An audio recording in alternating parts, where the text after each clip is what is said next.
Hello students, आप सभी का एक्सपेरिमेंटल साइकोलॉजी के वीडियो लेक्चर में स्वागत है। स्टूडेंट्स, हम धारण किसे कहते हैं और धारण के प्रकारों का अध्ययन कर चुके हैं। धारण के प्रकार में हमने अल्पकालिक स्मृति और दीर्घकालिक स्मृति, शॉर्ट टर्म मेमोरी या एसटीएम और लॉन्ग टर्म मेमोरी और एलटीएम का अध्ययन किया था।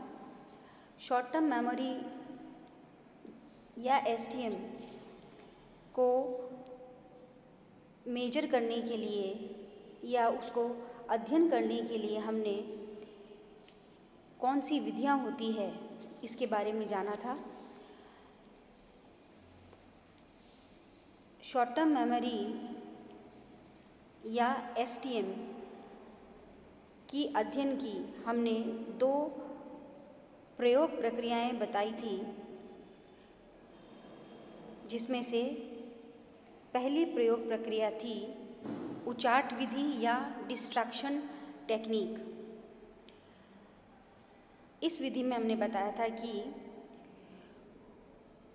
इसे हम डिस्ट्रैक्शन टेक्निक या उचाट विधि इसलिए कहते हैं क्योंकि इसमें प्रयोज्य को जो अधिगम करने के लिए सामग्री दी जाती है उसके प्रारंभिक अधिगम और पुनः स्मरण के बीच, मतलब कि जो प्रयोज्य याद कर रहा है, सामग्री जो उसने याद की है और याद करके जो वह पुनः स्मरण कर रहा है, उसके बीच में एक अंतरावेक्षण कार्य या इंट्रोपोलेटेड एक्टिविटी प्रयोज्य को दी जाती है। ऐसा इसलिए किया जाता है क्योंकि एक्सपेरिमेंटर यह चाहता है कि अधिगम की गई सामग्री को प्रयोज्य वापस ना दोहरा पाए।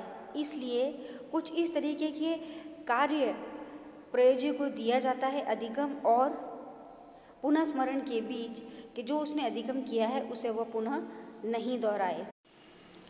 विद्यार्थियों, उचाट विधि की दूसरी विशेषता यह थी कि इसमें अधिगम सामग्री को प्रयोज्य के सामने केवल एक ही बार प्रस्तुत किया जाता है। तो विद्यार्थियों, उचाट विधि द्वारा किस तरह से अल्पकालिक स्मृति का अध्ययन हो सकता है, इसका हमने अध्ययन किया। अब हम दूसरी टेक्निक, जिसे हम प्रोब टेक्निक कहते हैं या छानबीन प्रविधि कहते हैं, जिसके द्वारा अल्पकालिक स्मृति का अध्ययन हो सकता है, इसका अध्ययन कर रहे हैं।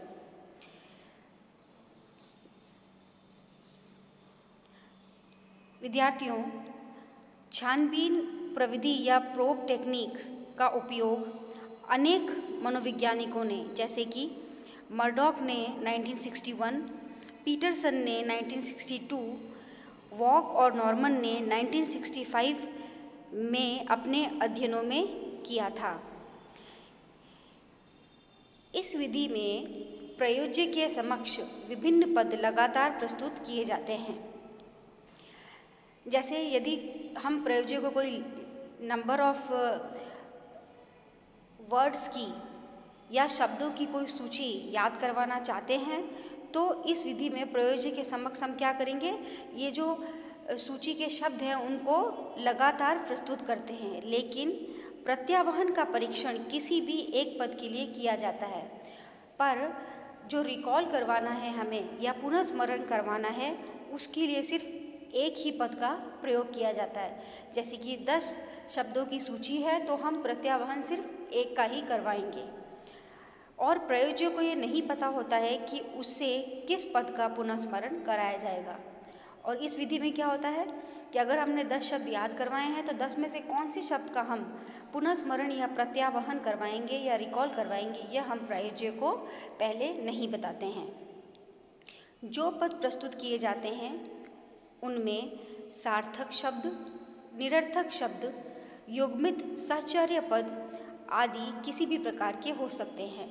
तो जो हम पद प्रस्तुत करते हैं, पद या आइटम्स जो कि एक सूची को याद करने के लिए हम देते हैं, उसमें हम meaningful words, nonsense syllables, paired associate words, इन सभी का भी प्रयोग कर सकते हैं। इस प्रविधि में 2 प्रकार की परीक्षा विधियों का उपयोग किया जाता है। यह जो टेक्निक है इसमें हम 2 टाइप से शॉर्ट टर्म मेमोरी का अध्ययन कर सकते हैं। पहली प्रविधि का उपयोग वॉक एवं नॉर्मन ने 1966 में किया था। इस प्रविधि में 8 से 10 पदों की संख्या देने के उपरांत परीक्षण हेतु पूर्व में एक पद दिया जाता है, जिसे देखकर प्रयोज्य को ये बताना होता है कि उस परीक्षण पद के पहले सूची में कौन सा पद था।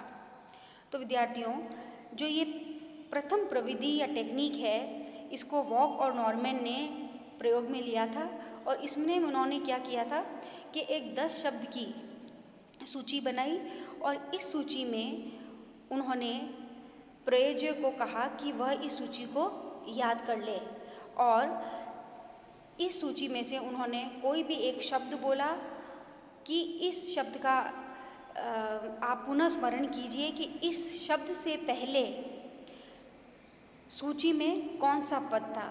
मान लीजिए कि जैसे 9 नंबर पर बैट शब्द हो और हम ये पूछें कि बैट से पहले कौन सा शब्द जो था वह सूची में था। यह तो प्रथम प्रविधि हो गई। अब दूसरी प्रविधि में या द्वितीय प्रविधि में सूची के पदों को निरंतर एक के बाद एक प्रस्तुत किया जाता है।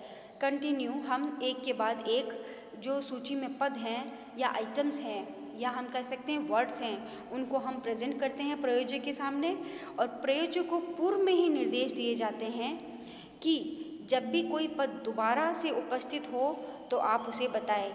इसमें हम क्या करते हैं विद्यार्थियों कि जो पद हम बार बार प्रयोज्य के सामने प्रस्तुत कर रहे हैं उसमें हम पहले से ही प्रयोज्य को निर्देश दे देते हैं कि यदि कोई भी वर्ड या पद दोबारा दोहराया जाता है तो आप उसे बताएं। तो यह हो गई द्वितीय प्रविधि। इस विधि का उपयोग मिलर ने किया था। तो विद्यार्थियों, यह छानबीन या प्रोब टेक्निक थी जिसके द्वारा अल्पकालिक स्मृति के अध्ययन किया जा सकता है। तो विद्यार्थियों, आज आपने एक्सपेरिमेंटल प्रोसीजर या प्रयोग प्रक्रियाएं शॉर्ट टर्म मेमोरी की अध्ययन करने की विधियों का आपने अध्ययन किया है। सभी विद्यार्थियों को इस वीडियो लेक्चर को ध्यान से देखने एवं सुनने के लिए धन्यवाद।